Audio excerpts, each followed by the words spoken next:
Bienvenue sur Les Grandes Épopées. Je m'appelle Jafar et je vais à la rencontre de femmes et d'hommes inspirants et expérimentés pour décortiquer les moments clés de périodes révolues de leur vie professionnelle. Cette semaine, je vous propose une plongée dans le parcours de Nadine Quedel, qui a passé 37 ans dans la grande maison aéronautique de Saint-Nazaire, au sein d'Airbus. À 22 ans, Nadine entre comme assistante de direction, avec une envie très forte d'apprendre et déjà cette intuition qui ne la quittera plus. La performance ne se construit jamais bien loin des femmes et des hommes qui sont sur le terrain. Son parcours aurait pu être linéaire. Il va au contraire se construire par déplacements successifs. À chaque fois, Nadine accepte ce qui déborde du poste et demande d'oser un pas de côté. Cet épisode a été pour moi une masterclass sur l'art de servir une entreprise sans jamais oublier les personnes qui la font vivre. On y traverse notamment ses premières années chez Airbus avec sa découverte très concrète du management, ses années de communication, avec notamment un journal téléphonique quotidien de 4 minutes qui racontait chaque matin pendant près de 10 ans l'entreprise telle qu'elle était vécue par ses salariés. Ou encore, son passage vers l'excellence industrielle et le lean, où elle va continuer à faire ce qu'elle a toujours fait, partir du terrain, écouter ceux qui savent et créer les conditions pour que les équipes progressent ensemble. Avant de commencer, un mot rapide sur le modèle économique du podcast Les Grandes Épopées. J'ai fait le choix de ne pas avoir de sponsor financier, ni de publicité sur ce podcast pour protéger le cœur de sa valeur, la liberté de ton de mes invités et l'authenticité de nos échanges. Pour assurer la pérennité du podcast, je lance en parallèle Les Grandes Épopées Business, une offre de podcast privé pour les entreprises qui souhaitent célébrer des contributions remarquables à leur développement et transmettre un patrimoine d'expériences précieuses à leurs salariés. Si cette démarche peut faire sens pour vous ou pour votre entreprise, contactez-moi par email ou LinkedIn. Et maintenant, place à l'épisode du jour.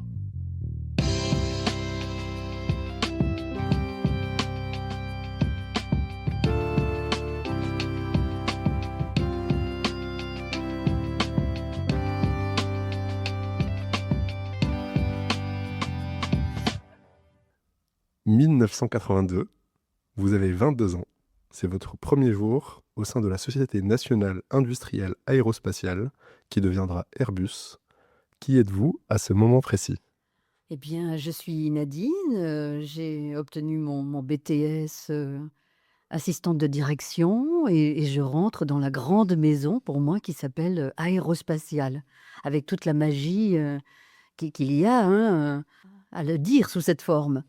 Et je suis affectée auprès du directeur administratif et financier, Monsieur Burlin, auprès de qui je vais travailler comme assistante de direction. Ça, c'était vous à 22 ans. Comment est-ce que vous vous présentez aujourd'hui ? Eh bien, aujourd'hui, en 2026, voici 6 ans que je suis à la retraite, après avoir passé 37 ans dans la maison aérospatiale qui est devenue Airbus. Et je pense être une retraitée très active, avec beaucoup de mandats ici et là, beaucoup de participation dans des associations, une dizaine, je pense. Et je suis aussi et avant tout une mamie de 3, bientôt 4 petits-enfants et une veille aussi extraordinaire que possible sur mon papa. Très bien. Bienvenue Nadine sur Les Grandes Épopées. Et merci de m'accueillir chez vous à la Turballe. Donc c'est pas très très loin de Saint-Nazaire. Et donc finalement là vous avez travaillé. Pour rappel pour les auditeurs qui découvrent peut-être ce podcast, l'objectif ça va être d'explorer des moments clés de périodes révolues de votre vie professionnelle.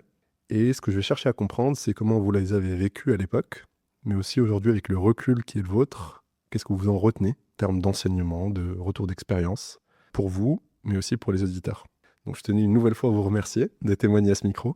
Je sais que c'est un exercice que vous avez eu beaucoup l'habitude de faire de l'autre côté C'est du vrai, micro. c'est vrai. J'ai l'impression d'une certaine manière d'interviewer quelqu'un qui a fait ce que j'essaie de faire, et donc ça m'inspire. C'est d'ailleurs un des éléments, je pense, fil rouge de notre échange. On va aborder vraiment beaucoup de questions autour de comment se tourner vers les autres, comment aider les autres, comment mettre en avant les autres au service d'un projet collectif qui est en l'occurrence un projet d'entreprise. Il y a un autre élément aussi que je donne en préambule, c'est qu'en 2024, vous avez co-rédigé un ouvrage qui s'appelle « Au cœur de la performance, des hommes », un recueil de 32 témoignages de l'aéronautique nazérienne. C'est une forme de travail patrimonial, mais c'est surtout et avant tout un travail de témoignage de personnes qui ont travaillé sur les chaînes de production, entre autres. Et ça permet peut-être à nos éditeurs de comprendre aussi, qui va faire un peu le sel de notre échange aujourd'hui. Je propose qu'on démarre par vos études. Vous avez décidé de faire un BTS. Qu'est-ce qui a fait que vous avez choisi ce parcours de formation? Alors moi, je suis l'aînée d'une famille de 4 filles et mon papa était ouvrier, maman était femme au foyer. Je voyais combien, la vie était difficile et des études, à l'extérieur de chez vous, en l'occurrence sur Nantes, c'était, un certain effort, hein, un effort certain pour mes parents et j'ai tout de suite voulu aller vers des études courtes.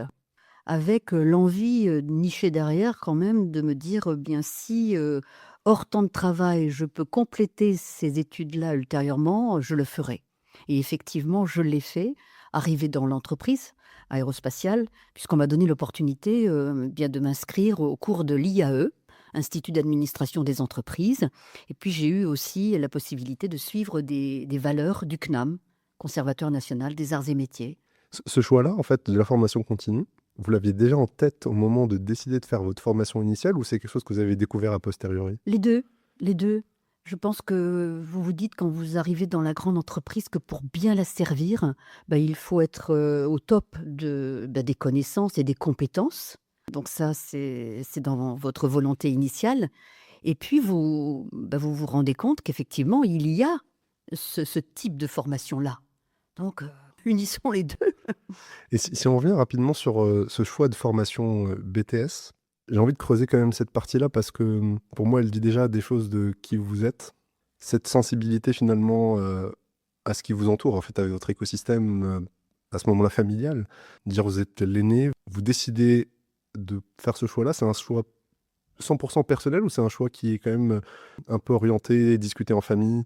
Je me souviens, que ma professeure de droit était venue à la maison en disant à mes parents, «Votre fille, en droit, elle est super, active et performante, ce serait dommage de ne pas l'orienter vers une formation de magistrate». Je revois encore madame Sept à la maison, c'était pas banal, venir le dire à mes parents et elle a fait cette démarche, je l'en ai remerciée, mais ma décision était prise, en fait, à l'époque, hein, Je savais que pour mes sœurs qui devaient aussi, faire des études, je ne pouvais pas tout accaparer et mon papa n'avait qu'un seul salaire. Donc il y avait pas d'autre choix que celui-là. Et comment on en arrive, parce que du coup, c'est un BTS assistant de direction. Il y en avait plein d'autres des BTS. Pourquoi Oui. celui-là en particulier?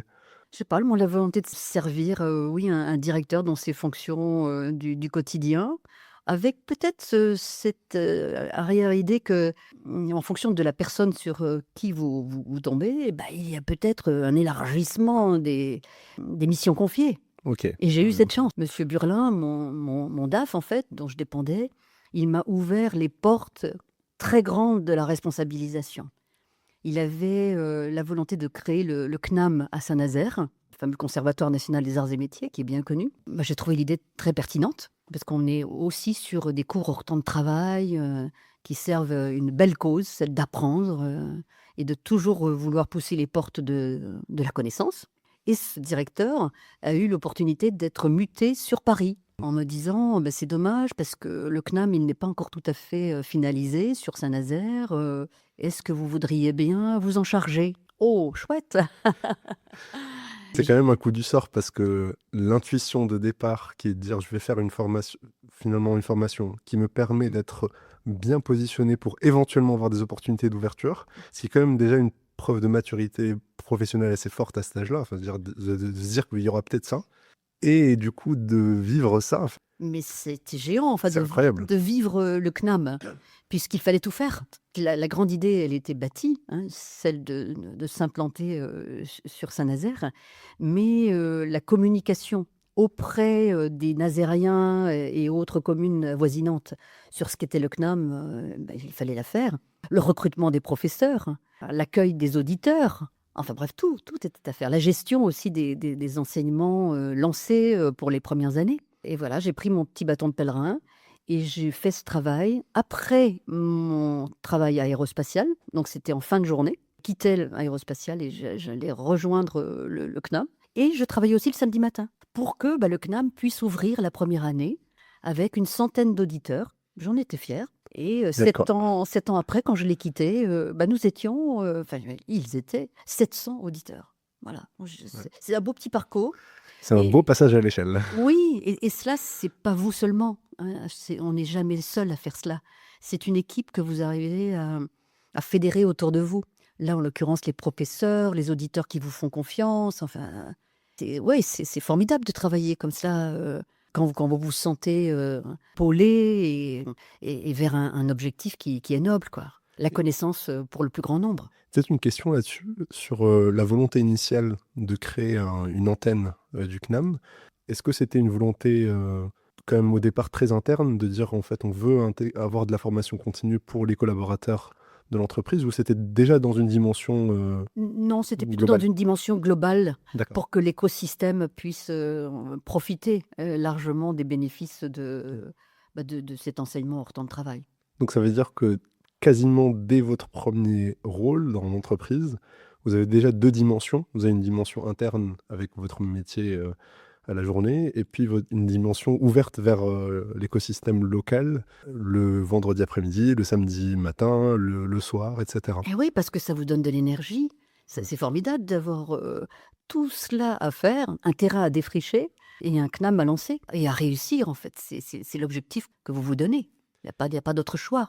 Et si on essaie de prendre un petit peu de hauteur et de recul sur ce moment-là, pour peut-être des personnes qui nous écoutent, qui, sont aussi à des moments, de lancement d'une initiative comme celle-ci, est-ce que vous avez des apprentissages ou des choses qui vous un peu saillantes au Alors moi, il départ? y a il y a une phrase qui a dicté ma vie et puis qui la dicte encore tous les jours: «Oser est encore le meilleur moyen de réussir». Voilà.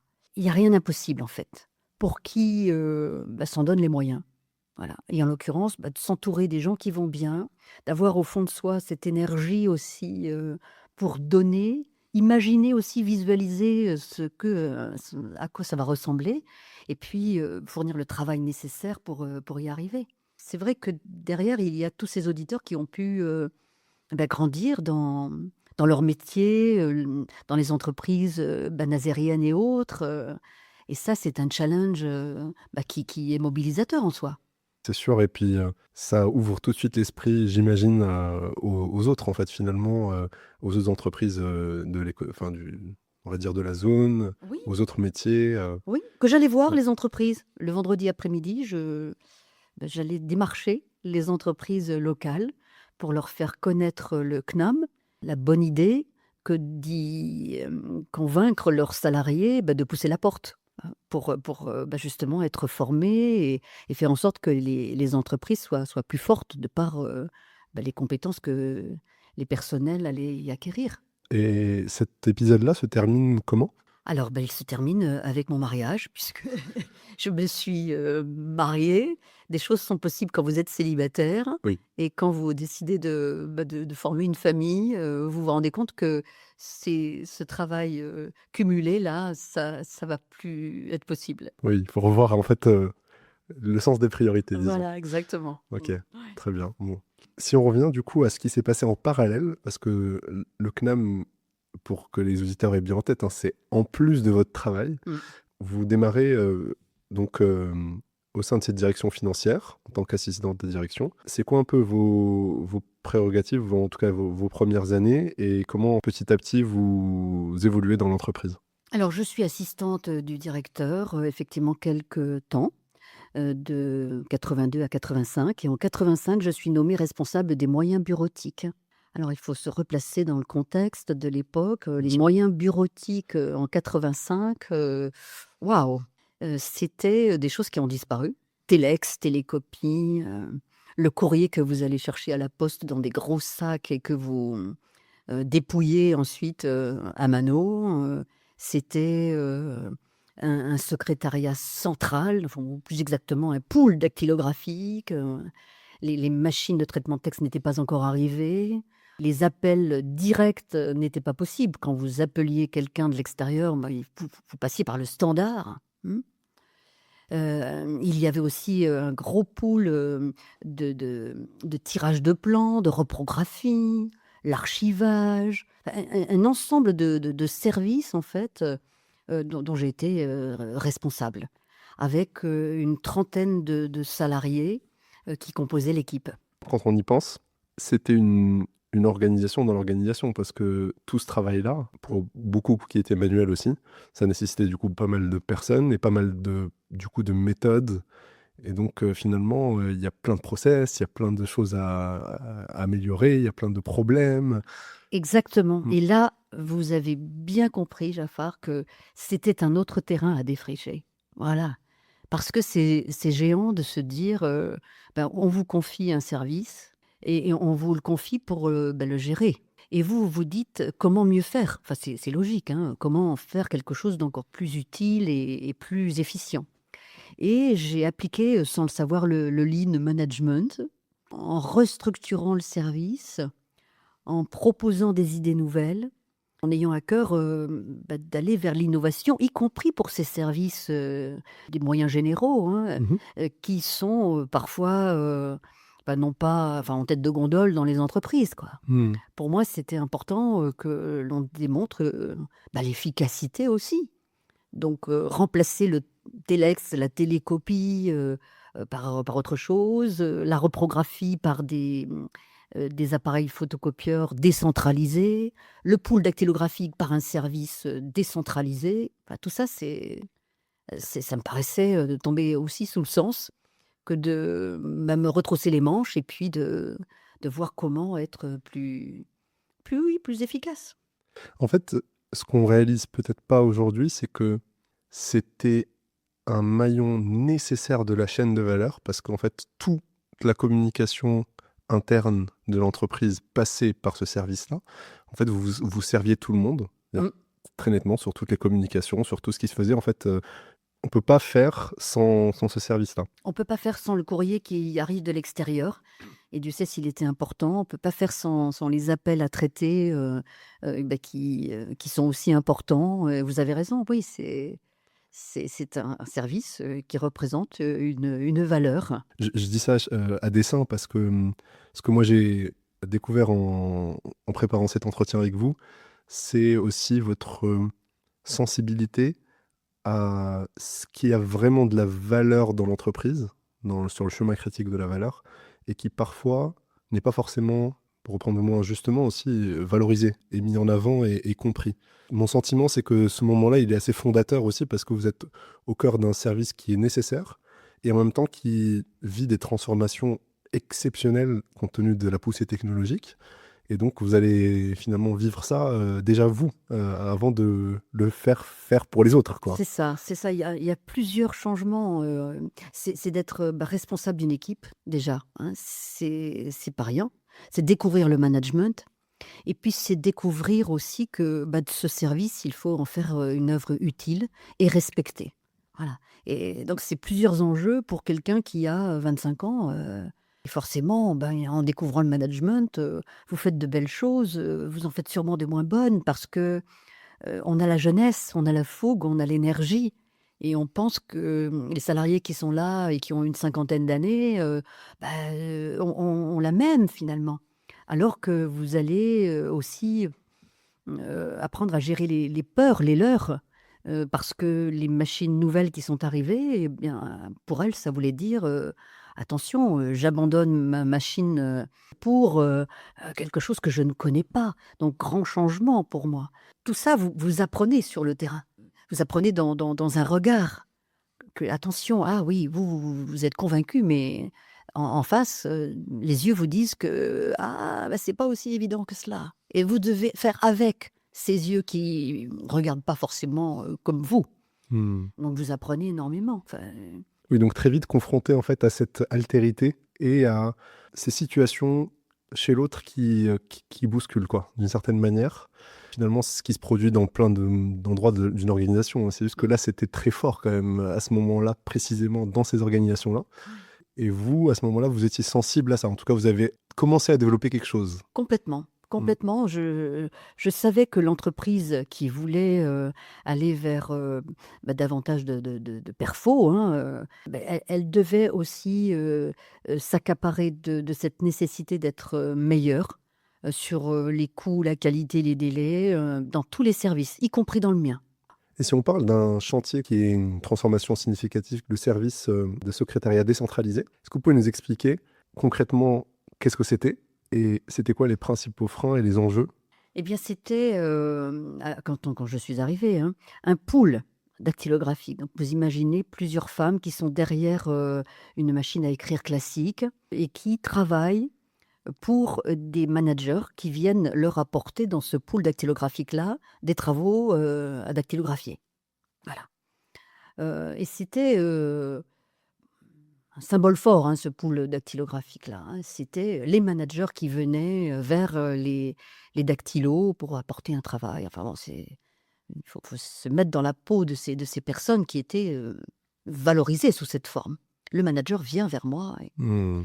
et vous vous dites, que, le plus naturel serait quand même que la secrétaire, la dactylo, soit dans le service, où naît le travail, de manière à aller aussi au-delà de la simple dactylo. C'est-à-dire que, évidemment, décentralisée, elle va, faire, ce travail, mais pas seulement. Elle va aussi peut-être avoir d'autres tâches plus et d'autres missions plus gratifiantes, pour l'ensemble du service en question. Donc pour vous, ça vous semble naturel? Bah, Donc vous avez cette intuition-là. oui, bah, pour moi, ça me paraissait effectivement, oui, elle allait de soi. Et c'est là où vous vous rendez compte que, bah, cette idée, qui est la vôtre, bah, il faut que vous arriviez à la faire partager et respecter aussi celles qui n'ont pas les mêmes idées. Donc il y a de l'écoute nécessairement, il y a de la mise en confiance naturellement. Que ça compte avec le temps.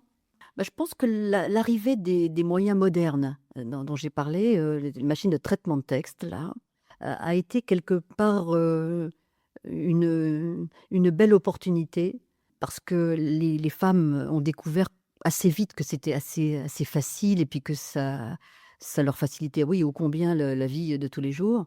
Donc je pense que cette arrivée de moyens nouveaux, même si elle était crainte, a démontré aussi que, bon, finalement, pour celles qui ont ont passé le cap, j'y parviens. C'est possible pour moi aussi. Donc d'autres changements sont peut-être aussi possibles. Voilà, donc c'était une ouverture, sympathique là.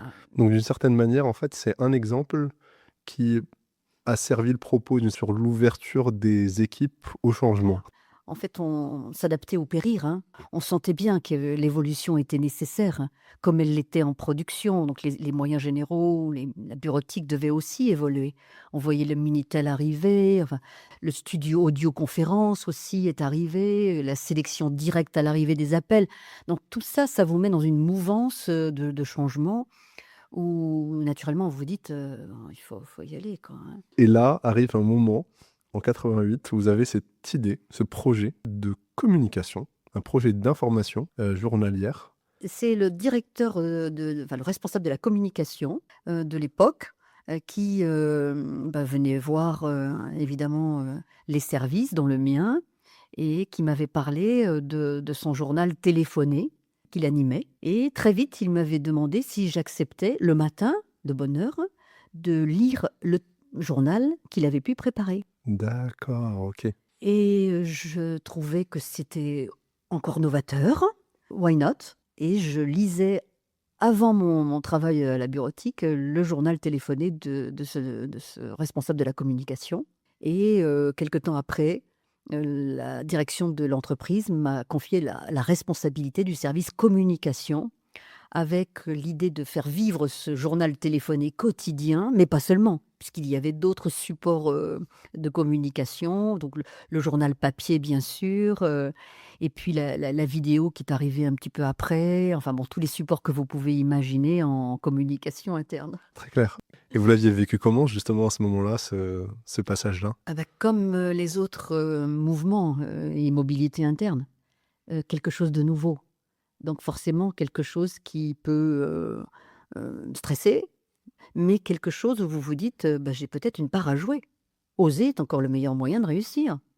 Donc j'y vais, et bah, j'ai découvert la communication, interne, sur le terrain, et comment, la découvrir sur le terrain, autrement mieux que tous les jours aller chercher mes news, mes informations pour nourrir ce journal téléphoné qui durait 4 minutes et qui était, oui, vous l'avez dit, quotidien. Peut-être juste sur ce journal-là, je fais une pause parce que c'est quand même assez incroyable, parce que l'idée paraît simple, mais elle est tellement exigeante, je dirais à un moment donné, se dire, parce qu'il faut mettre les choses dans leur contexte, hein. On parle de sites de production aéronautique avec plusieurs milliers de personnes qui, le matin, quand ils arrivent sur le site de production, ont un numéro, et donc ils appellent ce numéro Mm. avec un téléphone, Oui, et ils ont 4 minutes d'information oui. sur ce qui s'est passé la veille Mm. dans l'entreprise. Exactement. C'était un journal de 4 minutes qui était composé d'informations sur l'actualité aéronautique, les hélicoptères, les missiles, les satellites, puisque voilà, l'entreprise était grande, et puis aussi des interviews que j'allais faire avec mon petit magnétophone sur le terrain. Interview d'un compagnon, d'un technicien, d'un manager, du directeur national, et que je mixais dans le journal lorsque je le réalisais le matin quand j'arrivais dans l'entreprise à 5h30, pour que à 6h30, le personnel de production et les autres qui arrivaient un peu plus enfin dans la foulée, hein, eh bien puissent l'entendre. Il faut se replacer dans le contexte. À l'époque, il n'y avait pas les réseaux sociaux qu'on connaît, il n'y avait pas toute cette com, cette surcom, que l'on connaît aujourd'hui. Donc évidemment, ce journal était attendu. C'est incroyable. Franchement, je me replace même là en 2026. Je ne sais pas si une communication aussi journalière est toujours d'actualité dans les organisations. Ça me dit rien. Enfin, peut-être que je me trompe et que vous allez me Ben, dire moi, que j'aimerais le savoir. Oui, j'aimerais parce que je suis très ouverte sur comment dirais-je, les domaines extérieurs et les initiatives extérieures. Donc, s'il y a un journal téléphoné quelque part qui vit sous cette même forme, il a vécu pendant plus de 10 ans, ben, moi, je suis preneuse. ou même audio, je veux dire un podcast aujourd'hui Oui. de 4 minutes qu'on vient écouter sur une plateforme quelle qu'elle soit. J'en ai en tout cas jamais entendu parler. Donc si quelqu'un dans les auditeurs a une initiative similaire, qui me contacte, parce que je suis curieux de voir comment est-ce que ça peut éventuellement encore exister. Parce qu'encore une fois, je trouve que le travail préparatoire journalier pour aller chercher l'information, c'est un travail phénoménal. Ah, c'est un travail phénoménal, mais c'est un travail tellement fantastique parce que vous allez vers les autres. Vous allez valoriser. C'est ça qui vous anime. Vous allez chercher l'info, pas pour chercher l'info et composer votre journal. Vous allez pour que des personnes soient davantage connues, reconnues, au travers de l'interview que les personnes vont vous accorder. Et ça, c'est juste géant. Parce que quand vous alliez les voir, c'était mon cas, je me souviens de compagnons, qui me disaient: «Mais non, ce que je fais, c'est normal, il y a rien d'extraordinaire», et moi de leur dire: «Mais si, si, c'est géant, au contraire, ce que tu fais là, moi, tu vois, je le trouve, d'abord j'ai appris au travers de ce que tu m'as dit, et puis d'autres aussi ont besoin de savoir comment tu prends pour faire cela. Donc c'est pas banal». Voilà. Et je me souviens, que, le lendemain qu'on passait les interviews, et voilà, ils se charriaient entre eux, «Ah ouais, c'est toi aujourd'hui qui cause dans le poste», enfin c'était, une vie chaleureuse, conviviale, voilà, qui rapproche les gens, forcément. Ouais, non, c'est incroyable. Enfin, moi, je trouve cette initiative, comme vous le comprenez, exceptionnelle. Vous prenez la responsabilité de la communication interne et vous avez ce terme, vous m'avez parlé de journaliste d'entreprise. Enfin, vous définissez à ce moment-là comme une journaliste d'entreprise. Qu'est-ce que vous mettez derrière ce terme-là? Eh bien, je mets, la volonté d'aller, effectivement faire un travail de journalisme, c'est-à-dire, d'aller, au cœur de l'information, partout où c'est possible, dans les ateliers, dans les bureaux, mais aussi, dans les services de la direction, de manière à pouvoir, rapprocher aussi le management, de la direction parisienne avec une entreprise de province comme l'était, Saint-Nazaire.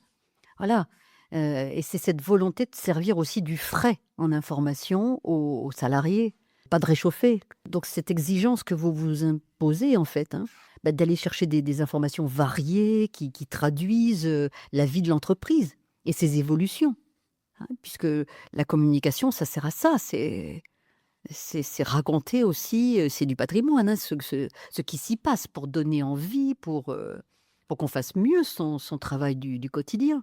Oui, on est clairement dans la définition noble de la communication, celle qui met en lien et qui finalement est le ciment d'une certaine manière de ce groupe social qui est cette entreprise. Je trouve qu'il y a une richesse, quoi. Une richesse d'hommes et de femmes à écouter, à servir. Ça me paraît naturel, oui. Ça m'étonne pas, mais je pense que c'est quand même, en tout cas de mon point de vue, on parle beaucoup de communication corporate, de communication très millimétrée, etc. Dans ce que j'entends de ce que vous m'expliquez et ce que vous m'avez montré aussi, on sent une communication voilà, au service d'eux, plutôt pour créer du lien. Oui, proche des gens. Voilà. Proche des gens et simple. Voilà. Et je pense que vous n'allez pas vers les compagnons ou les autres d'ailleurs, hein, avec une grandiloquence qui fait fuir. Mais vous allez avec votre simplicité, votre authenticité, votre congruence aussi. C'est-à-dire que vous dites les choses et puis vous les faites, hein, dans l'ordre, quoi. Voilà, ça me paraît, c'est naturel de le faire sous cette forme. En tout cas, moi et ma petite équipe, parce qu'on fait encore rien tout seul et toute seule, mais j'avais une toute petite équipe de communication. C'est dans cet esprit-là que j'ai voulu qu'on travaille. Est-ce que vous avez dans cette période-là, des exemples de projets qui vous ont marqué, encore aujourd'hui, vous dites, là on a réussi ou j'ai réussi à enclencher quelque chose d'intéressant, différenciant, où justement mon action avait du sens. Je voudrais parler aussi de baromètre social, qui était un outil de communication interne que j'ai pu lancer. Parce D'accord. que pour moi, il me paraissait important, effectivement, de communiquer et de faire descendre l'information, mais aussi, surtout à l'échelle d'une entreprise de 2000 personnes, de savoir ce que le terrain pensait, disait, faisait. Vous voyez. Et donc, j'avais des référents dans l'entreprise qui me remontaient des choses chaque semaine, que je remontais moi-même au directeur. Très Voilà, clair. et je leur posais la même question à tous, une fois par semaine. Qu'est-ce qui se dit sur ton terrain cette semaine? Voilà. Et je remontais ces informations-là à mon directeur, qui n'avait pas forcément toujours l'occasion d'aller dans tous les secteurs dans lesquels j'étais, pour animer mes différents supports. Et la cohabitation à ce moment-là entre ce que vous faites au niveau de la communication et ce qui se fait dans les fonctions RH, parce que là on est un peu à la frontière entre la com et la dimension ressources humaines, ça se passe comment? Eh bien, la communication fait son job, les ressources humaines font le leur. Malheureusement, on n'était peut-être pas forcément sur des domaines de partage et de rapprochement. En faisant la communication, vous servez quelque part les ressources humaines. Et voilà, ça, c'est logique. Enfin, vous valorisez en tout cas, vous apportez votre petite pierre, hein, à la valorisation de ce que l'entreprise a de plus noble, c'est-à-dire ces femmes et ces hommes. Mm. Il y a un autre sujet que je voulais aborder avec vous, c'est un peu on replonge dans une autre échelle d'écosystème, qui est un de vos rôles en tout cas, de réfléchir à la communication à un moment donné externe aussi. Oui. Donc vous avez commencé, parce qu'en fait ça vient en deux temps. Pour les auditeurs, en fait il y a une partie où vous faites de la com interne et quelques années après, vous avez aussi la com externe qui vous est rattachée. Exactement, oui, j'ai eu la com externe dans un second temps, avec d'autres missions apprises sur le tas encore. Et donc les autres missions, c'était les relations institutionnelles, les relations avec la presse, et puis aussi quelque chose qui me tenait à cœur pour ouvrir l'entreprise sur son écosystème, c'était le tourisme industriel. Alors là, prendre son pied, ouais, c'est trivial peut-être, mais c'est dit. Géant, puisque moi j'ai fait ce job quand c'était la 380 aussi, hein, et la 380 magique, l'avion le plus gros du monde. Et en même temps, à Saint-Nazaire, le Queen Mary 2. Voilà, magnifique. Et je me souviens que j'ai frappé à la porte du maire de Saint-Nazaire en lui disant vous magnifiez les bateaux de manière extraordinaire, mais ô combien j'aimerais que les avions aient la même part dans votre cœur. Je lui dis ça peut-être sous une autre forme. Hein, En tout cas, c'était très bien dit. Et j'ai été entendue.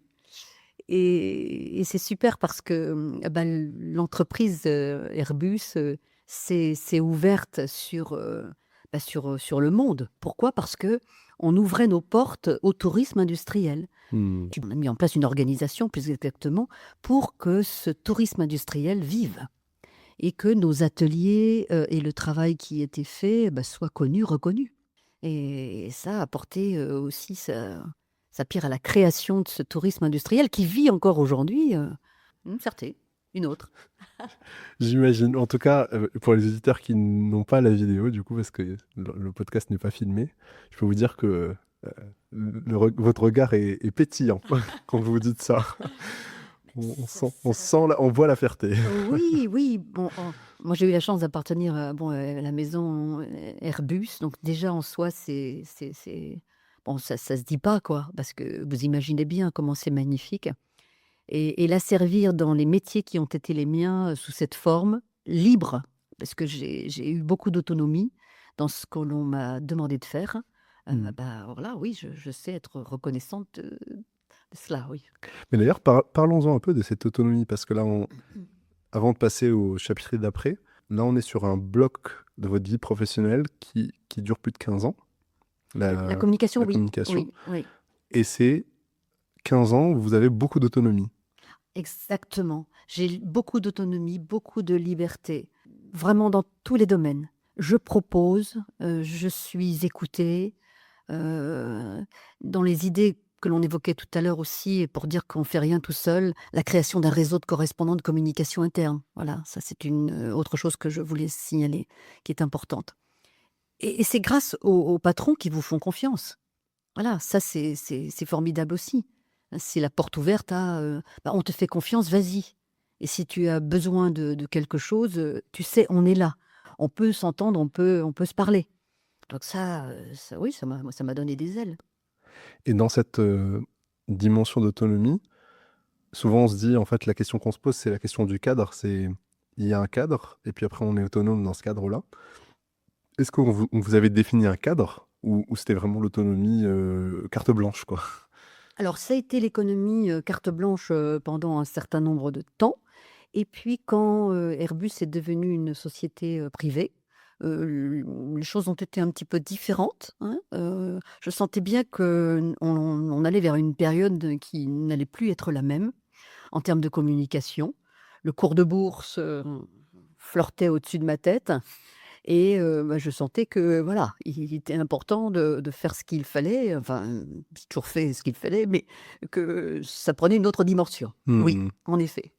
Mais rien que pour ceux qui ne connaissent pas ces contraintes, indépendamment de la stratégie de l'entreprise, ce type de situation, quand on est par exemple coté en bourse, en fait, on a des obligations Mmh. en termes de communication Oui, qui sont pas du fait de l'entreprise, mais qui sont du fait du fait d'être en bourse, en fait. complètement. Donc rien que ça, c'est un cadre. Oui, rien que ça, c'est un cadre et Ouais. puis bon, vous vous dites: «Attention là», enfin, naturellement quoi, hein. Oui. Mmh. Mmh. Donc on sent en tout cas que ça commence à frotter pour vous en termes de... Parce que vous avez vécu j'ose le mot, là, un peu la grande époque d'une communication où vous étiez libre, Oui, et puis ça commence à être un peu plus contraint. oui. Comment on vit ça quand ça vient de l'extérieur, enfin, dire, Bien là, je dépendais, de directeurs d'établissements qui, me faisaient confiance. Le fit, était un peu moins naturel avec, la direction fonctionnelle dont je dépendais à Toulouse et une possibilité, d'évoluer vers un autre, métier, s'est présentée et l'autre métier, c'était, l'excellence industrielle. Je me disais, j'ai fait 15 ans de communication, 15 ans, merveilleux, hein, de communication. Bon, il est peut-être temps que d'autres se mettent à vivre aussi, à l'heure de la passion, communication sous d'autres formes, plus contraintes. peut-être juste sur cet épisode-là, parce que quand on a préparé, vous m'avez parlé de ce moment-là qui est quand même un moment clé. Un moment difficile puisque, un harcèlement moral, si la chose doit être appelée sous cette forme, ce n'est pas facile à vivre. Donc, je l'ai vécu avec, des éléments, comment dirais-je? Oui, douloureux, à vivre et des réactions de ma part qui du type, «C'est injuste». Pendant 15 ans, j'ai donné énormément et voilà, ça doit s'arrêter sous cette forme de harcèlement-là. Oui, vous vous dites: C'est dommage». Mais Servir l'entreprise m'appelait sous d'autres formes, avec l'amélioration continue, l'excellence industrielle. Allons-y, allons-y. Oui, on aurait pu, hein, j'aurais pu moi-même trouver ça tellement injuste que j'en souffre dans mon corps et dans mon âme. Bien sûr, je trouvais ça douloureux, surtout quand votre équipe vous dit tiens, j'ai appris que tu quittais voilà, la communication. Oui, je l'ai appris aussi en même temps.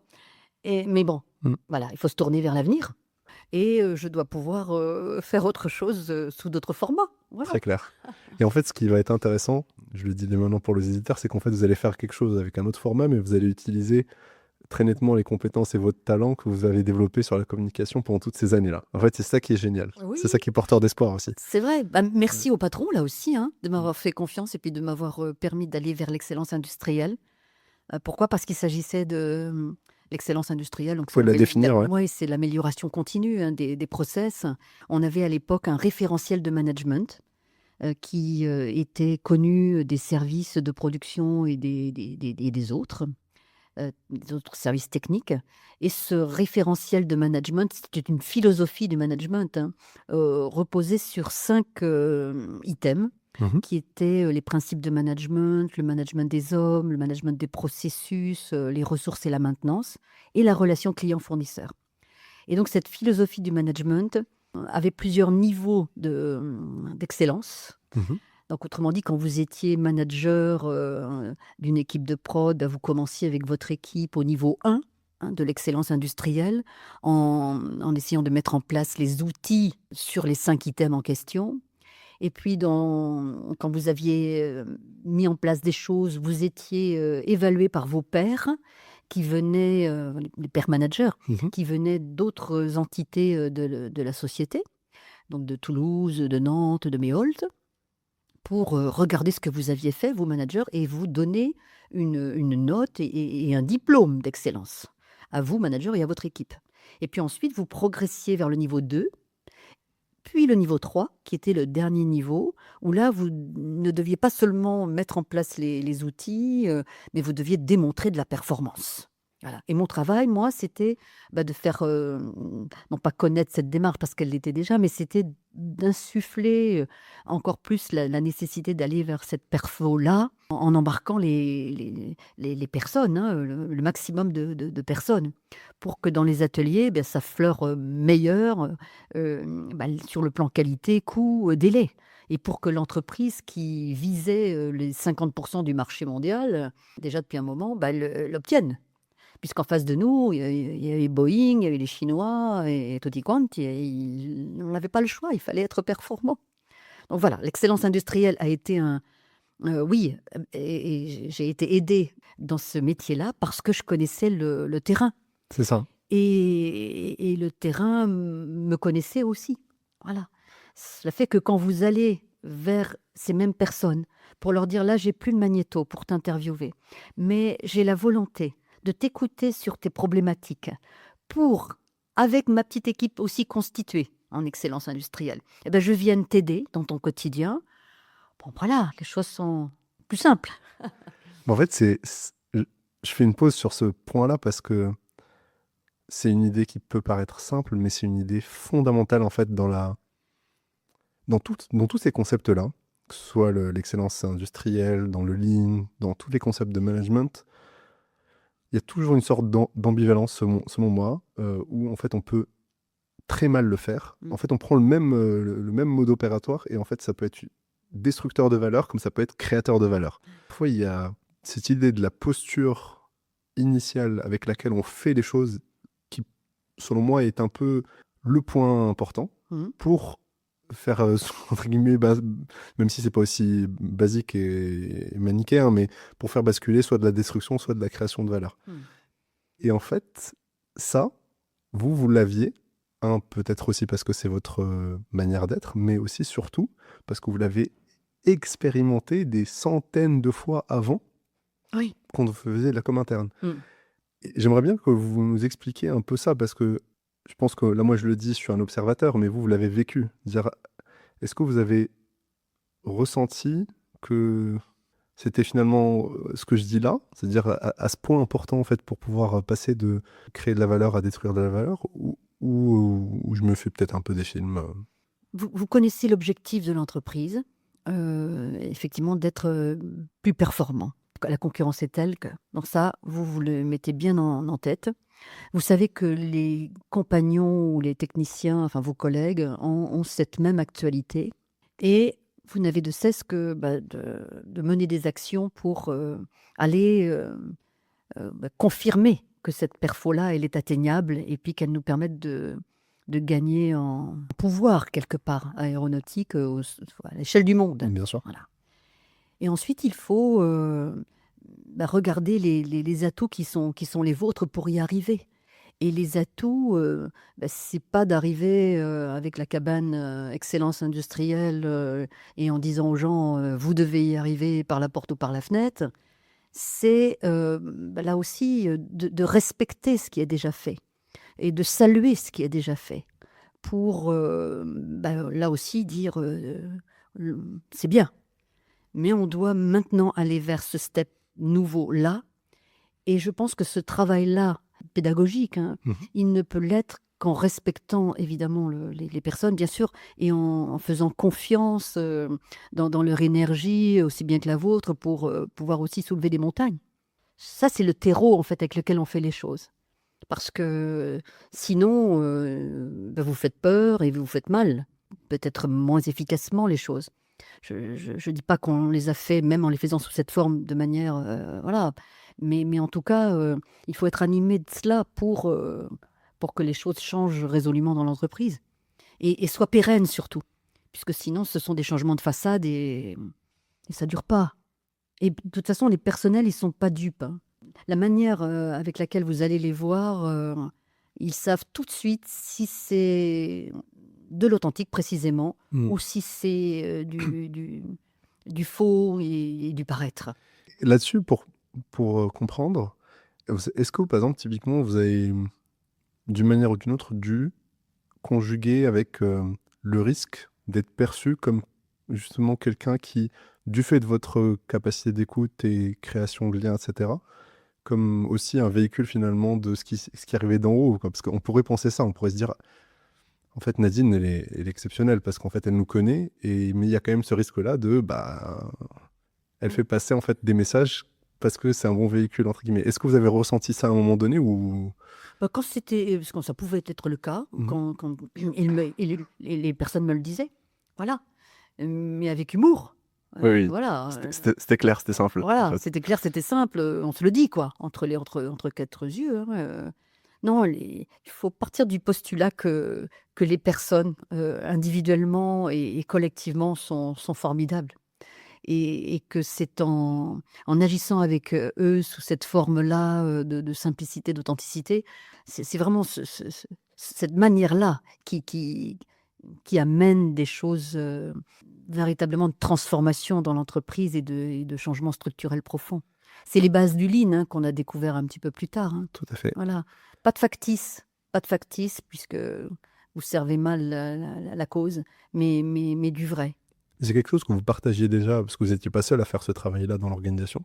C'est quelque chose que vous partagiez déjà avec vos pairs des autres services qui aussi, du coup, avaient le même rôle que vous. Alors, dans le service, excellence industrielle, il y avait des référents, effectivement, qui, dans l'entreprise, menaient, des chantiers de 5S, enfin de chantiers Kaizen sous toute forme. Et voilà, donc on était Donc, chantier d'amélioration continue, pour faire simple, chantier pour ceux qui ne d'amélioration connaissent pas ces continue, voilà, concepts. voilà, oui. Oui. On allait les mener, ces chantiers, avec les managers, pour les aider à déployer, l'amélioration continue et faire en sorte que les niveaux dont j'ai parlé, puissent être, obtenus. Mmh. Hmm. Très clair. Et là, il se passe en 2009 un moment clé aussi, parce qu'en fait, il y a le Lean qui débarque Voilà, chez Airbus. le Lean débarque et remplace l'excellence industrielle. Mais je pense que le Lean était déjà, enfin, vous est arrivé sur un terreau d'excellence industrielle qui était déjà là. Mm. Faut dire les choses. C'est-à-dire que c'est pas le Lean qui arrive, sans qu'il y ait rien eu avant. Donc le terrain était, prêt, voilà, et avait déjà, fait des choses. hein. Il fallait juste, entre guillemets, passer à un step supérieur avec cette fois des équipes de consultants qui sont venus dans l'entreprise, que ce soit à Nantes ou Saint-Nazaire, puisque je ne l'ai pas dit, mais j'étais responsable de l'excellence industrielle sur les 2 usines de Nantes et de Saint-Nazaire. Et nous avions donc ces consultants qui sont venus effectivement nous apprendre ce qu'était le lean, à nous référents du lean sur le terrain. Et une fois les bases de lean apprises, eh bien, nous avons mené aussi des chantiers sur le terrain dans tout domaine. Est-ce que vous pourriez, je vous pose une question très difficile, définir ce que ça veut dire le lean et après peut-être parler d'un chantier qui vous a marqué Alors, le lean, c'est la chasse au gaspillage. Le lean les définit au nombre de 8. Il y en a un qui me tient à cœur, c'est celui qui est le plus humain et qui sous-estime en fait les talents et en tout cas qui ne tient pas assez compte des talents dans l'entreprise. Ça, on le classe en 8e position parmi les gaspillages du lean. Moi, je le mets en first.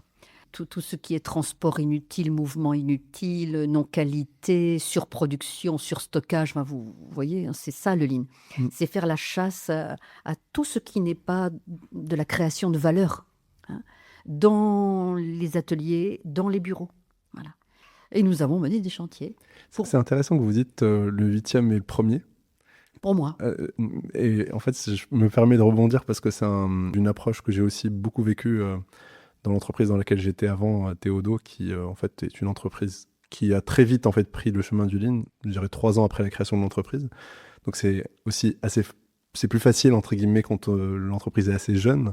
Et finalement, la manière dont c'était défini, en tout cas dans ce cadre-là, c'était au service d'abord des gens qui font. En fait, on part de la personne qui est la plus proche du faire et de la production. Et c'est cette personne en fait qui est celle qui connaît, qui sait, et qui finalement va créer l'amélioration, etc. Et donc finalement, c'était un système, une réflexion, une méthode au service des gens pour les faire progresser, pour que collectivement on devienne meilleur.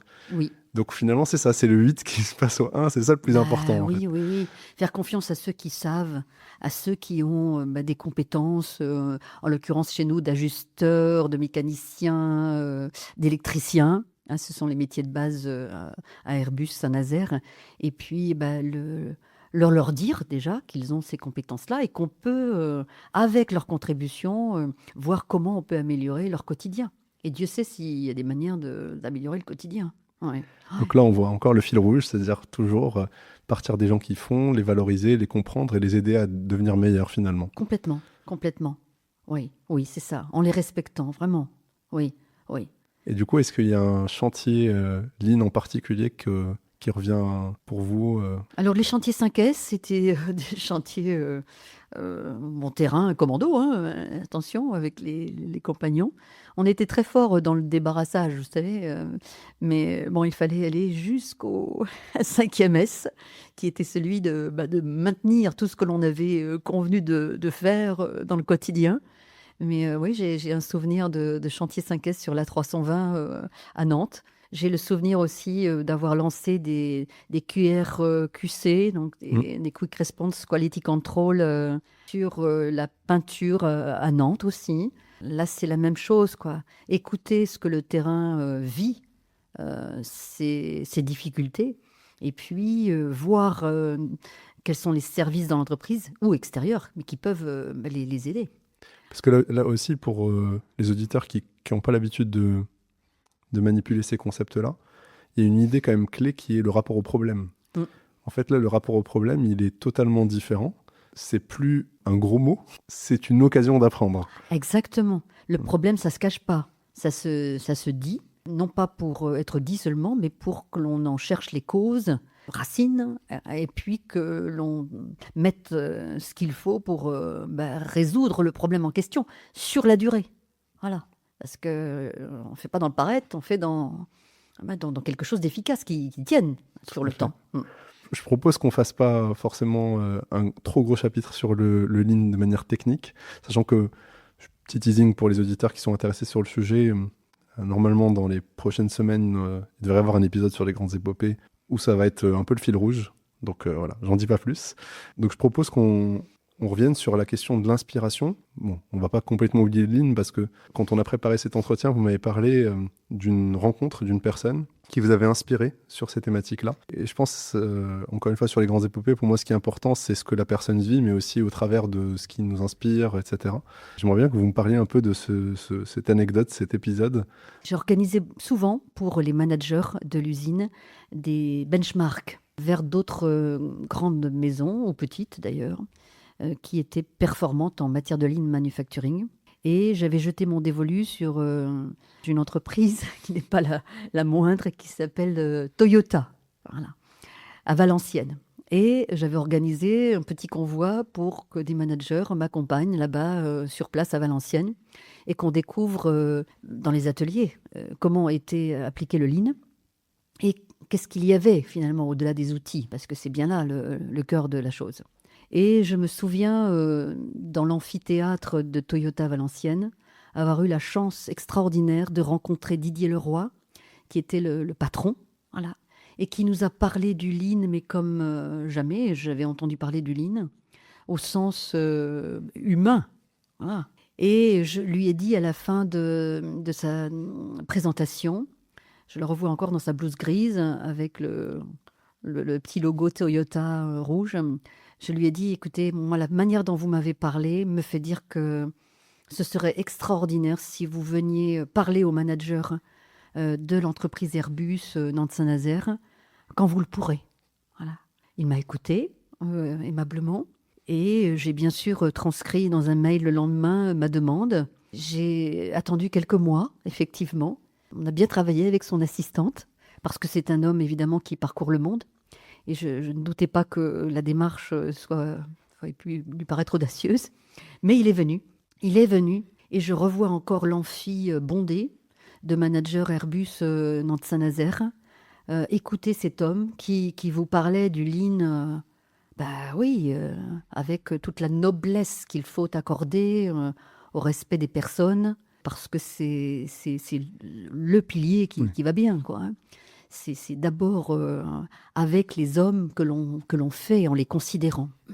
Et je me souviens qu'il avait tenu longtemps les managers en haleine par rapport à tout ce qu'il mettait en place et qui, moi, me paraissait naturel, hein, plein de bon sens, dans son entreprise. Par exemple, allant voir les compagnons de Toyota dans l'atelier et en leur disant « Bon, ben tiens, aujourd'hui, tu as fait quoi là quelle amélioration tu as en cours ?» Et le compagnon disant, ou disant pas d'ailleurs, mais qui savait que le lendemain ou le surlendemain, le directeur Didier Leroy allait repasser sur « Alors, c'est quoi ton amélioration ?» etc. Et prenant du temps avec lui pour faire ce genre de choses, ce genre d'échange. Enfin, ça me paraissait tellement bien de le faire sous cette forme que j'en ai gardé un souvenir ému, que j'ai reçu des mots très chaleureux de la part des managers d'Airbus le lendemain, le surlendemain, me disant « Waouh, cet homme, comme il nous a parlé !» Eh oui, il vous a parlé au cœur en fait, hein, parce que au-delà des aspects un peu techniques, c'est bien avec les hommes, pour les hommes, qu'on fait des choses formidables. Mais ce n'est pas à côté d'eux, c'est en les incluant et puis en les faisant participer à l'œuvre d'amélioration, puisque c'est eux qui ont les clés du camion. En fait, c'est ce qu'ont compris d'ailleurs Toyota quand ils ont en fait formalisé cette démarche, parce que c'est bien chez eux que ça a émergé au départ, en fait. Ils ont compris cette idée qui paraît assez simple, entre guillemets, mais encore une fois, qui est extrêmement difficile à exécuter. Parce qu'en fait, ceux qui nous entendent, qui n'ont jamais vécu ça, ils peuvent très vite se dire « Oh là là, c'est quoi ce micromanagement ?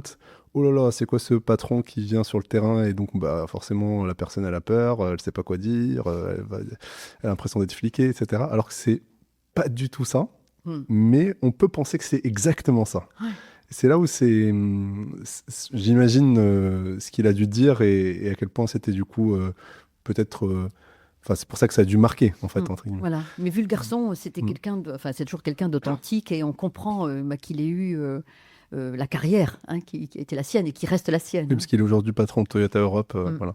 Donc toujours dans le coup. Merci d'avoir en tout cas raconté ce témoignage-là, en tout cas encore une fois ce rapport à la fois à l'autre, à la veille, au benchmark et à réfléchir dans une logique d'écosystème. Parce que ça aussi, c'est quelque chose moi qui m'a marqué quand j'ai vu votre parcours.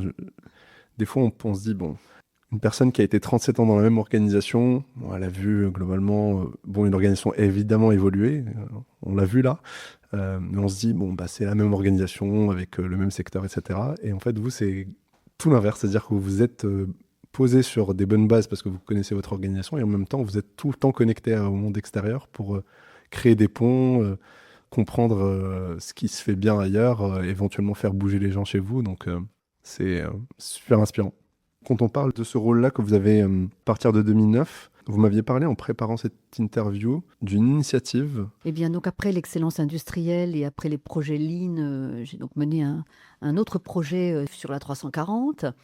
Et effectivement, en 2012, c'était en 2012, Gérald Lignon, et je rends hommage à Gérald, c'était le directeur de l'établissement. Il m'a dit j'aimerais bien que tu fasses pour les compagnons, que tu organises pour les compagnons des team time. What, Gérald? Et il m'a dit bien, écoute, les techniciens, les managers, ils ont des séminaires, mais les compagnons n'ont pas ce moment privilégié d'échange, de travail entre eux. Et j'aimerais bien que ça se fasse. Voilà. Alors, Toulouse aussi avait la même volonté. Enfin, moi, je vous parle de ce que j'ai fait à Saint-Nazaire. Bien sûr. On a organisé effectivement des team time. Alors, c'était quoi le format? C'était, je prends contact avec le manager qui est déjà désireux pour son équipe d'une ouverture des chakras et puis d'aller plus loin dans le sens qu'est-ce qu'on peut faire ensemble pour être une équipe encore plus soudée, plus ouverte et tutti quanti. Et donc une fois ce manager-là demandeur, je le rencontre et je lui dis que je vais avoir besoin de rencontrer son équipe dans les 2 quarts, sous-entendu le matin, l'équipe du matin, l'équipe de l'après-midi, les 2 quarts de travail, pour que je puisse interviewer chacun individuellement, anonymement, et revenir ensuite vers lui avec un compte-rendu exhaustif de ce que j'aurais pu percevoir dans l'équipe en question. Une fois ce contrat-là validé, je me mettais donc en quête d'aller sur le terrain, toujours chercher les compagnons dans un avion ou à côté d'un avion, et puis de dérouler dans un petit espace approprié les questions préalables à la tenue de ce séminaire à l'extérieur. Et les questions, c'était donne-moi 3 mots pour définir ton équipe. Donne-moi 3 éléments qui vont bien dans l'équipe. 3 éléments qui seraient à améliorer. Et précisément, si tu veux creuser l'amélioration, allez, donne-moi 3 idées quoi, pour améliorer ton quotidien. Et il y avait d'autres questions, mais voilà, les essentiels étaient là. Et évidemment, c'était d'une richesse extraordinaire, puisque ces compagnons, je le rappelle, je les connaissais. Voilà. Donc, on n'avait pas il y avait une confiance dans le fait de libérer la parole. Elle était acquise, je veux dire. Oui, je sens. Les mots sortaient tout seuls. Voilà. Ah, tu veux savoir comment ça se passe dans mon secteur? Ben voilà, je vais te le dire. Et je notais tout scrupuleusement. Dans une vie antérieure, j'avais appris la sténographie, donc il est évident que je gardais tous les mots. Voilà. Et je faisais ensuite un compte-rendu complètement complet de toutes les personnes que j'avais pu interviewer. J'en ai interviewé des centaines, voire même peut-être, je crois avoir fait le compte, c'était plutôt plus près de 2000. C'est ça. Parce que plusieurs managers ont fait l'exercice plusieurs fois consécutives. Pour la petite histoire, en fait, avant de lancer l'enregistrement, vous m'avez montré un fichier en fait, que vous avez imprimé avec certains retours. Et vous m'avez dit, effectivement, c'est plus de 2000. Et moi, à ce moment-là, je me suis quand même dit, le jour où j'aurais fait 2000 interviews sur les grandes épopées, voilà. C'est-à-dire ça, c'est un volume significatif avec, du coup, j'imagine une capacité à à comprendre ce qui se joue en fait dans ces équipes-là qui doit être phénoménal, quoi. Oui, franchement, Ouais. c'est une manne d'informations extraordinaire sous cette forme-là. Et vous vous dites, franchement, vous avez touché du doigt tout ce qu'il faut faire pour que l'entreprise soit performante. Hmm. Et c'est pas un consultant qui vous le dit, c'est le salarié qui, lui, a les mains dans le cambouis et qui sait au quotidien ce qui serait utile d'avoir pour être encore meilleur. Tout à fait. Voilà. Et donc, ces interviews donc, combinées, je les présentais au manager qui pouvait évoquer certaines surprises, de découvrir certaines choses aussi. Je ne manquais pas d'inviter le RH pour qu'il puisse aussi entendre ce qui avait été dit dans l'équipe, de manière anonyme, tout le temps, j'insiste là-dessus. Et arrivait le jour du team time. Ça veut dire que nous affrétions un bus. Voilà. Toutes les personnes composant l'équipe du matin et de l'après-midi montaient dans ce bus. Et puis nous allions à quelques kilomètres de l'usine, dans un hôtel généralement, pour nous poser. Petit icebreaker pour commencer, puisqu'il faut imaginer que les entreprises réunies ainsi des deux quarts ne se connaissaient pas forcément. Hmm. Ouais. Sachant que quand vous travaillez dans le quart du matin et que quelque chose ne va pas, c'est forcément les gars du quart de l'après-midi qui ont à voir avec la difficulté en question, et réciproquement. Donc voilà, il y avait une découverte des hommes et des femmes, mais elles étaient moins nombreuses entre eux. Et j'affichais ensuite les résultats de l'audit. Hmm. Voilà. Je n'épargnais rien, les bonnes choses dans l'équipe, les moins bonnes, et puis aussi toutes les améliorations qui avaient été dites.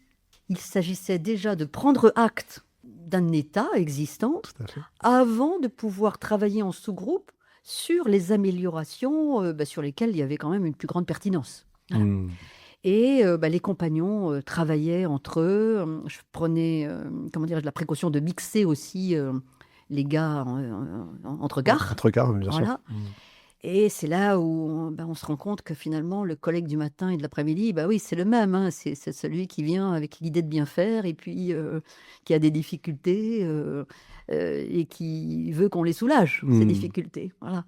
Et le manager N+1 venait aussi en fin de matinée, avant le petit pot qu'on avait, pour écouter les améliorations qui avaient été proposées par les salariés.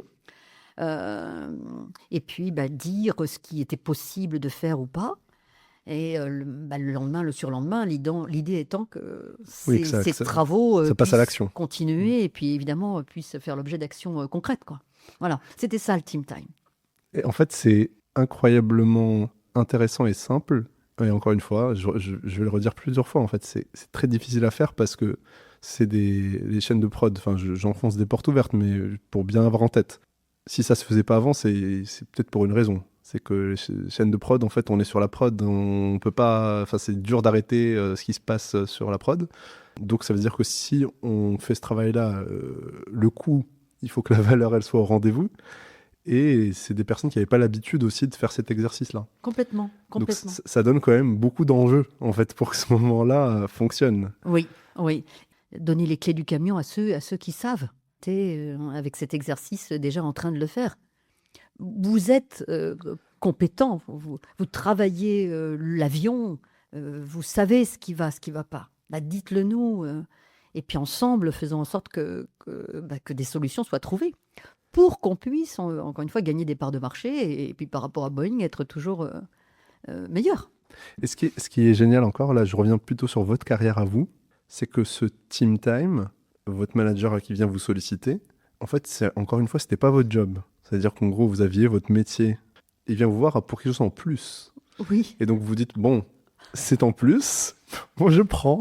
Voilà, naturellement. Voilà. Et oui, parce que je percevais qu'il y avait quelque chose d'intéressant, évidemment, et de prodigieux à faire.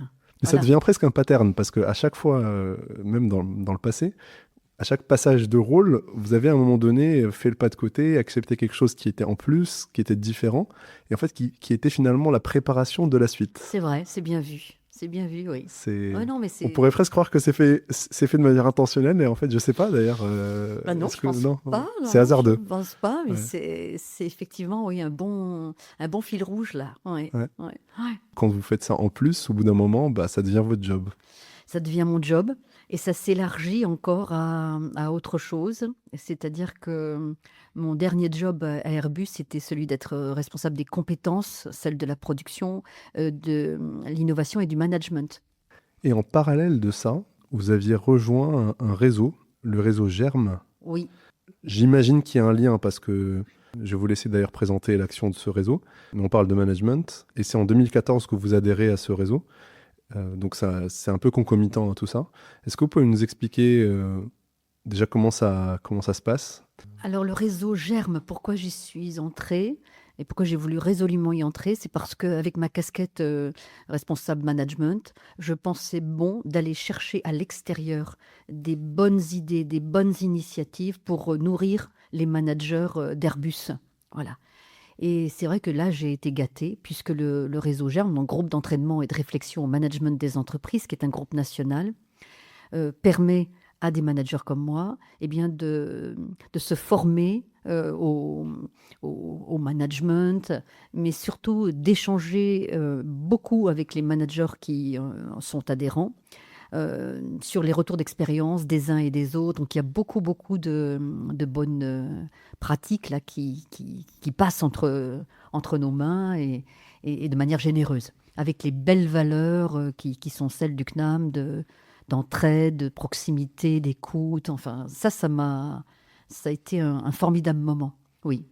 Et ce que j'ai cru comprendre en me documentant un peu, c'est que l'idée, entre guillemets, innovante qu'ils ont eue à la création de ce réseau, c'est de dire, c'est le retour d'expérience très concret avec une vraie pièce, avec une vraie situation où le manager se met à nu d'une certaine manière et apporte quelque chose aux autres. Tout à fait. Voilà, nous avions véritablement, alors ces moments de conférence avec un très bon conférencier extérieur sur une thématique, et ensuite des travaux en commun, des moments de germoff aussi avec du co-développement pour approfondir nos façons de faire et puis grandir ensemble. Hein, en se disant que l'on apprend tous les jours. Enfin, le management, on le pratiquait depuis, et avec mes collègues depuis des années, mais les choses évoluent, les hommes évoluent, et il faut toujours savoir que l'on peut être aidé sous cette forme, en tout cas de partage, d'entraide avec nos pairs.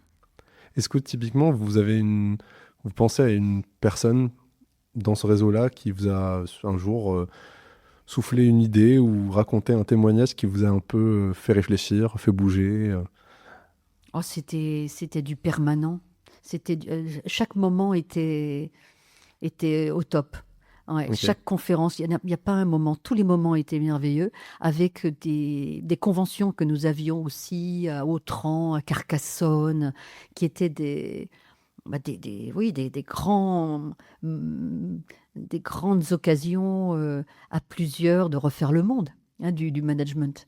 Et, et c'était d'excellentes nourritures, et c'est toujours, hein, puisque le réseau Germe est toujours ambiant, d'excellente nourriture pour progresser, oui. Donc le message pour les auditeurs, c'est allez-y, si vous êtes manager, en fait, il faut être quoi? Manager un peu expérimenté. Il faut être manager, voilà, et encadrer une équipe, et pousser la porte, aller voir sur Internet ce qu'il en est, essayer d'aller à une réunion Germe, voilà, pour la vivre au cœur. Et là, vous serez transporté et transformé. C'est le meilleur moyen, c'est d'aller découvrir. Moi, j'ai eu cette Ça donne chance. envie en tout Ah cas. oui, oui. Et franchement, oui. Mais après, ce que vous y ramenez, c'est pas que pour vous, c'est pour vos managers. Qu'est-ce que vous pouvez en faire? Donc moi, je me souviens, j'ai fait entrer le co-développement dans l'entreprise grâce à ces échanges extérieurs. Voilà, typiquement, ça, c'est un exemple hyper intéressant. C'est une méthodologie. C'est une méthodologie que quelqu'un de DCN était venu nous montrer, de Naval Group, venu nous montrer à Airbus. Et autour de la table, j'avais réuni des managers qui étaient déjà dans cette belle mouvance. Et waouh, voilà, et c'est gagné, quoi. L'entreprise ne doit pas rester fermée. Elle doit s'ouvrir en permanence. Et mon travail, c'était de tisser aussi des liens entre l'extérieur et l'intérieur pour qu'on soit toujours plus best. Ouais, c'est ça. Ça, c'est un apprentissage assez clé. C'est la porosité, en fait, entre les organisations. Parce que souvent, on entend ça, dire que c'est conceptuel, mais là, justement, dans votre témoignage, c'est extrêmement incarné. C'est-à-dire que dès le début jusqu'à votre dernier jour chez Airbus, en fait, vous avez tout le temps œuvré à créer cette porosité-là, en interne déjà, entre les gens, c'est-à-dire mettre en avant ce que chacun est capable d'apporter dans la chaîne de valeur et en fait un principe de réalité, c'est-à-dire on ne parle pas que de choses qui sont sympas à raconter, on raconte ce qui se passe sur le terrain en faisant le pari que peut se produire quelque chose. Après, ça ne vous appartient pas forcément à vous parce que vous n'êtes pas dans...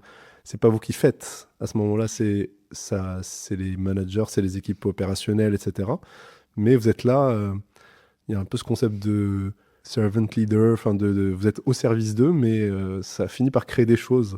D'apporter sur un plateau, en fait, des choses possibles, et Mm. puis de donner envie, essayez, voilà, et vous verrez. Hein, c'est ça aussi. Quand vous avez décidé, en tout cas quand c'était le moment de quitter Airbus, je serais curieux de comprendre un peu comment vous avez préparé cette période-là, comment vous l'avez vécue. Alors, naturellement, moi j'avais atteint l'âge, je crois, des choses faites au sein de mon métier, de mes métiers, puisque j'en ai effectué un certain nombre. Et puis je savais qu'un certain nombre de choses m'attendaient aussi à l'extérieur. Donc en dehors de la famille dont j'ai parlé au début, les associations qui étaient déjà très demandeuses. Donc voilà, je me suis dit, d'autres vont faire à ma place et vont continuer la partie. Ça, faut pas s'accrocher en fait. J'ai pas du tout cette envie-là de me dire, voilà, dans ma tête je reste et au-delà. Non, vous avez fait votre temps, point, et vous partez. Et quand le switch est fait au niveau du cerveau, c'est nettement plus naturel le départ. Et puis, la satisfaction d'avoir apporté sa petite pierre avec beaucoup d'honnêteté, en tout cas, de simplicité, partout où je suis passée, je pense, oui. Ouais. C'est hyper intéressant parce que, à force de faire ce travail-là, même si je démarre, hein, évidemment, sur les grandes épopées, j'ai quand même été étonné par le nombre de personnes qui m'ont témoigné, pour le coup, une difficulté en fait à switcher. Et c'est hyper intéressant que vous dites que vous, dans votre cas, c'était assez fluide, en fait, le on-off, voilà. Du coup, c'est peut-être quoi un conseil que vous pouvez donner pour bien préparer cette phase-là, parce que visiblement, vous l'avez bien vécu. Mais pour bien préparer cette phase-là, qui est pour certains une révolution, vous allez quitter ce pourquoi vous vous levez chaque matin. Donc c'est clair que c'est un changement majeur. Vous vous dites que d'autres chantiers vous attendent. Et Dieu sait si j'ai été servie par le sort parce que des chantiers me sont proposés ou j'en propose en fait au quotidien. Donc c'est aussi dans les bonnes choses à retenir, c'est garder le lien avec l'entreprise.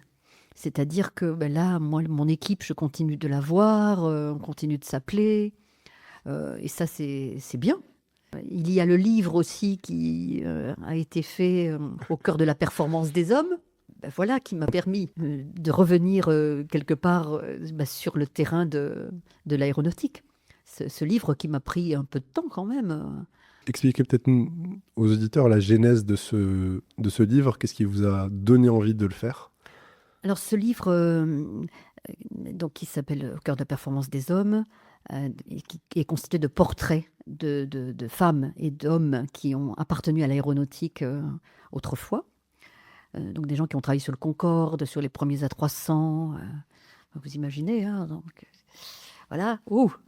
Et pourquoi j'ai fait ce livre? Parce que les livres que je lisais jusqu'à présent sur l'aéronautique étaient fort bien faits, fort techniquement bien faits. Et je me disais, c'est bien de parler des caractéristiques des avions et des formidables avions que l'on a fabriqués au fil du temps, mais ô combien je suis curieuse de savoir ce qui ont fait vibrer ces fameux hommes, ces fameuses femmes et hommes. Et donc j'ai frappé à la porte d'une association qui venait de sortir un bouquin réussi fort techniquement, en lui disant bah, j'aimerais bien en faire un sur les hommes, voilà, sur leurs témoignages. Et on m'a dit bah, écoute, là, on vient de sortir d'un bouquin, on fera ça plus tard. Et donc, bah, j'ai frappé à une autre porte, celle de l'association des retraités de l'industrie aéronautique nazérienne, Ok. qui m'a ouvert les bras et puis qui m'a dit ah, bah, ça tombe bien, on va fêter notre anniversaire prochainement. Oui, c'est une bonne idée. Et puis, à l'Assemblée générale de cette association, bah, j'ai pu dire que je souhaiterais peut-être pas forcément travailler seule hein, sur ce projet. Hein. Quelqu'un est venu me voir à la fin. Et avec Catherine, donc on s'est partagé les interviews des personnes qui avaient fait l'histoire de l'aéronautique. Voilà. Et qui avaient quelque part eu des belles histoires, précisément, de chouettes compétences mises au service de la boîte qui est devenue celle qui est devenue Airbus aujourd'hui, quoi. Alors, je fais une réaction. Je viens pas du tout de ce secteur-là. Je le connais pas. Mais quand j'ai lu en fait ces témoignages-là, j'ai réalisé quelque chose qui peut paraître naïf ou banal, mais qui est tellement important. C'est que il y a une forme de continuité entre ce qui s'est passé chez ces personnes-là, mais aussi parce qu'elles parlent à chaque fois au début de leurs parents, etc. Et aussi, c'est incroyable en fait, c'est-à-dire que ce type d'organisation, des grosses entreprises qui parfois sont critiquées, etc., en fait, ce qu'on oublie, c'est que c'est tellement d'hommes et de femmes qui sont passés à travers l'histoire et qui ont vécu leur vie à 200% pour faire ce qui est aujourd'hui ces entreprises. Ouais.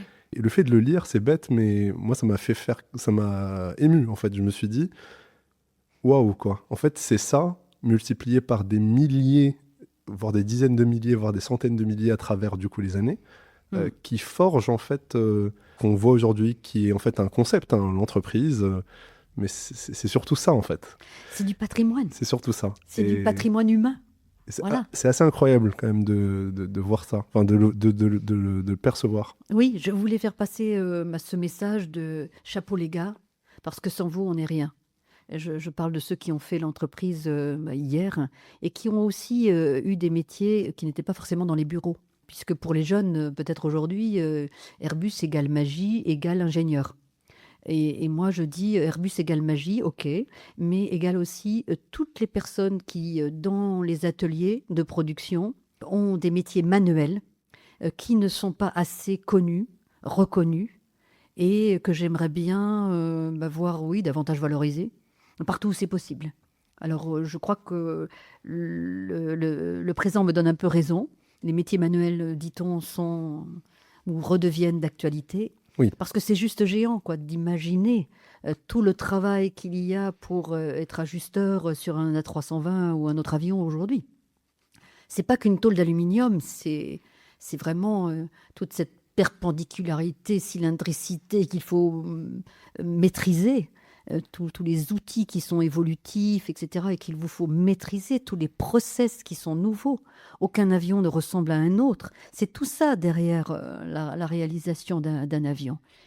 Et j'aimerais tellement, oui, que ça soit davantage promu.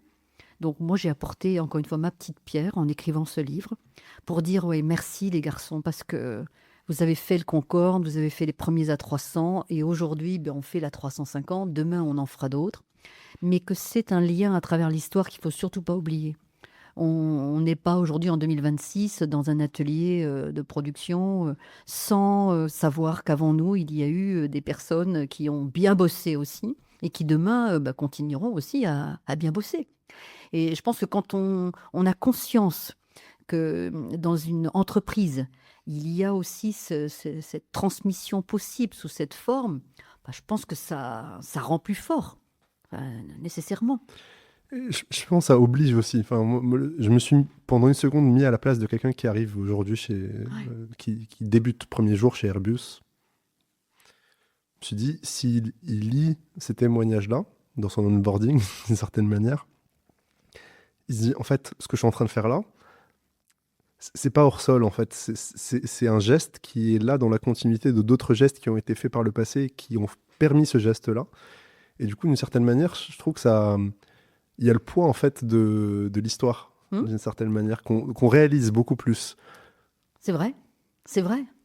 Et puis le poids aussi de tous ces chantiers qui ont été menés dans le passé, euh, encore une fois, hein, mais je me répète peut-être un peu, mais être meilleur. C'est pas nouveau, hein, les process à optimiser. C'était déjà du temps du Concorde où là, en matière d'évolution, on a eu le paquet. Hein, mais c'était pas facile. C'était fait aussi de beaucoup d'abnégation, beaucoup de recherche, y compris par l'atelier, quoi. Hein.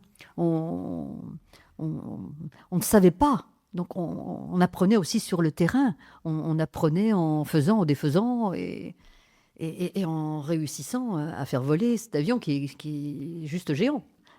Parce que quand vous avez une énergie au fond de vous, et c'est ce que montrent les témoignages, vous avez bien sûr, oui, la compétence, mais vous avez l'entreprise qui vous invite via la confiance qu'elle met en vous pour vous propulser dans différents jobs dans l'entreprise, qui vous fait participer à son aventure et à la fin d'une carrière, vous dire, oui, c'est chouette, quoi. C'est ce qu'ils m'ont dit, en tout cas. Bon, en tout cas, quel cadeau vous leur avez fait, mais vous vous êtes fait aussi d'une certaine manière, parce que ça venait aussi répondre à quelque chose qui manquait, visiblement. Moi, je pense qu'on ne peut comprendre l'entreprise d'aujourd'hui qu'en se disant, OK, il y a des prouesses, c'est clair, mais le moteur de ces prouesses, c'est quand même, oui, toujours les hommes et les femmes. Et plus vous allez les connaître, les reconnaître, les valoriser, les considérer, et plus l'effet waouh va être impactant, quoi. Très clair, c'est un super, en tout cas, message, en tout cas, que j'essaye modestement aussi de mettre en avant avec ce projet-là. Donc, je pense que c'est pas un exercice très facile pour quelqu'un comme vous qui avez toute votre vie fait parler les autres. J'essaie de vous faire parler. Je sais pas si j'y suis arrivé, mais en tout cas, j'ai essayé. Merci, Jafar. C'était un exercice qui était, je pense, en tout cas, moi, je l'ai vécu comme quelque chose d'assez challenging, on va dire. Voilà. Parce que, en plus, vous êtes une professionnelle de la communication, Oh non, faut pas non, l'oublier. non. J'en apprends tous les jours, comme Donc, tout le monde. c'était chouette. Mais en tout cas, un grand merci d'avoir pris le temps. Voilà, je pense que ce qu'on a appris là, c'est aussi un parcours, selon moi, en tout cas, qui a été au service des autres aussi. Et j'espère que ça va donner des idées à pas mal de nos auditeurs pour se poser la question, éventuellement se renseigner auprès de réseaux dans lesquels vous êtes impliqués. On n'en a pas parlé, mais vous êtes notamment impliqué dans l'ADI. Dans l'ADI, oui. L'ADI, c'est l'Association pour le droit à l'initiative économique, oui. Qui est... Allez voir, franchement, je vous recommande d'aller voir. Et puis... vous allez avoir d'autres actualités parce que vous continuez à écrire des livres et ça va bientôt arriver. Donc, je ne manquerai pas de partager à nos auditeurs le jour où ça sortira tout le travail que vous faites qui est super inspirant. Merci beaucoup, Jafar. Merci pour ce bel entretien. C'est pas évident de parler de soi dès lors que même, mon métier était de faire parler les autres et de les soutenir dans leur quotidien. Mais merci de m'avoir donné cette opportunité. C'était un plaisir. Je clôture du coup cet échange et souhaite du coup une bonne semaine à tout le monde et au prochain épisode. Au revoir. Bravo, vous venez d'écouter mon échange avec Nadine Quedel. Si cet épisode vous a plu, la meilleure façon de soutenir les grandes épopées est de le partager sur LinkedIn en mettant en avant ce qui vous a marqué.